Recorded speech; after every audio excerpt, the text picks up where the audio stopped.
At 27, Arav was drowning not in failure, but in potential, and that was the most dangerous place to be because everyone around him kept saying the same sentence in different voices. You're talented, but unfocused. He could design logos better than most designers. Write copy that made people stop scrolling, explain psychology like a professor, and talk business ideas until 3 a.m. Yet every night he went to bed with the same quiet panic. Why am I still nowhere? One evening, while scrolling LinkedIn, he saw his old classmate average grades, one interest, one path celebrating a promotion. And something inside Arav snapped, not loudly, but deeply, like a crack forming in glass, because for the first time he wondered if curiosity itself was a curse, if having too many interests meant you were broken in a world that rewards specialization. And that thought is toxic, because once it enters your identity, it starts rewriting your behavior without asking permission. Psychology calls this learned limitation when a label becomes a ceiling act. The most dangerous labels aren't insults, they're half-truths like multipotentialite, jack of all trades, or creative soul because they sound flattering while quietly convincing you that mastery is for other people. Society doesn't say this directly, but it rewards the I-shape. Career, the surgeon who only cuts, the coder who only codes, the marketer who only markets, and when you don't fit that shape, your brain does something cruel. It interprets confusion as incompetence. Dopamine spikes from new interests, then crashes when boredom hits, creating a loop that feels like failure, but is actually misalignment. And here's the manipulation you didn't. Notice you were never taught how to combine, only how to choose, so every choice felt like a betrayal of your other selves, and over time you stopped trusting yourself at all. This is where most people quit, not externally, but internally they settle for underusing 70% of who they are. And if this story feels uncomfortable, good, because discomfort is the last emotion before transformation. And if you stay with me till the end, we're going to realize something radical. The problem was never your many interests. The problem was the shape you were trying to squeeze them into. Here's the psychological twist. Most people never hear. Focus is not about narrowing identity. It's about structuring expression. But the world taught you the opposite because industrial systems need predictable workers, not complex thinkers. And once you see this, you can't unsee it. The idea that successful people have one passion is a storytelling lie. We say it because it's simple, not because it's true, and neuroscience backs this up.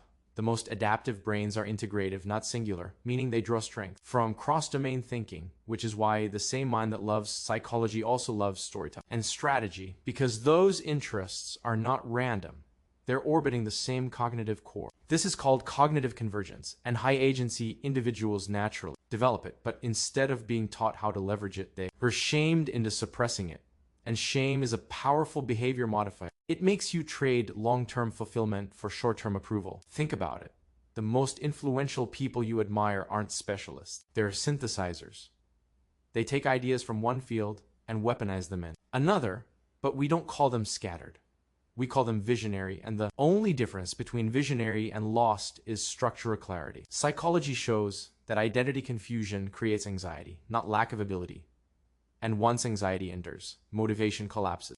Not because you're lazy, but because your brain avoids environments where effort doesn't lead to meaning. This is why forcing yourself to just pick one thing never works. You're trying to amputate part of your identity, and your nervous system resists because it's designed to preserve wholeness. Here's the manipulation hiding in plain sight. When you believe you must choose, you keep restarting, and restarters never threaten systems, but when you learn to stack, you become unpredictable, and unpredictability is power. This is where the M-shaped future begins to emerge, not multiple random skills, but multiple deep pillars connected by a central narrative.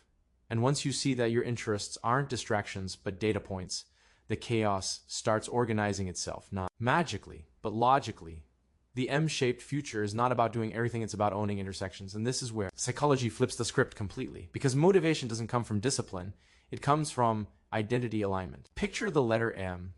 Each vertical line represents a deep skill, something you commit to long enough to gain credibility, while the connecting points are where the real leverage lies, because value is created at intersections, not extremes. For example, psychology alone is crowded, marketing alone is noisy, storytelling alone is saturated. But psychology plus marketing plus storytelling turns you into someone who can influence behavior, shape perception, and drive decisions, and suddenly You're not replaceable, because replacement only works when roles are simple. Your brain already wants this structure. That's why boredom hits when a skill has no cross-application. Because novelty seeking is not a flaw. It's your mind searching for integration. The mistake people make is trying to build all pillars at once, which triggers overwhelm and reinforces the belief that they see. And stick to anything, but the correct sequence is psychological depth first, connection second, expansion third. When you build one pillar deeply, dopamine stabilizes because progress becomes measurable. Then when you connect it to other interest, motivation spikes because meaning multiplies, and meaning is the fuel of consistency. This is how polymaths actually function, not chaotic, but layered. And once you adopt this model, procrastination drops. Not because you became disciplined, but because your brain finally sees a future it wants to move toward. The M-shaped career doesn't ask you to kill parts of yourself, it asks you to sequence them. And sequencing is what turns curiosity into strategy. At this stage, something subtle but powerful happens. Your self-talk changes from I'm behind to I'm building. And psychology shows that identity-based motivation is up to 3 times more persistent than goal-based motivation. Meaning once you see yourself as an architect, not a drifter, your behavior starts aligning without force. Here's where this becomes dangerous. In a good way, because once you understand the M-shaped future, you can never go back to blaming yourself for being too much, and instead, you start asking higher quality questions, like what is my core theme? And which skills amplify each other?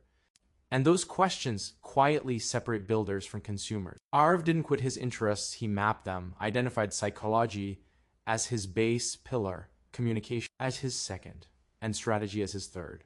And once that structure existed, opportunity didn't feel random anymore. They felt intentional, because humans don't respond to resumes, they respond to narratives. And the M-shaped career gives you a narrative that feels inevitable. This is the final psychological shift. You stop chasing motivation and start designing environments that reward your natural curiosity. And when your environment rewards you, discipline becomes irrelevant. The world is moving away from linear careers because problems are no longer linear, and people who can think across domains will always outpace those who can only execute instructions, but only if they stop apologizing for complexity and start organizing it. If this message hits something inside you, it's because part of you already knew this, but didn't have the language to defend it, and language shapes belief. Belief shapes action, and action shapes destiny. The M-shaped future isn't coming, it's already here. And the only question left is whether you'll keep trying to fit into a system that was never designed for minds like yours, or whether you'll finally build a shape that fits you, because once you do, the thing you feared your whole life, that you were too scattered, will become the exact reason you can't be ignored.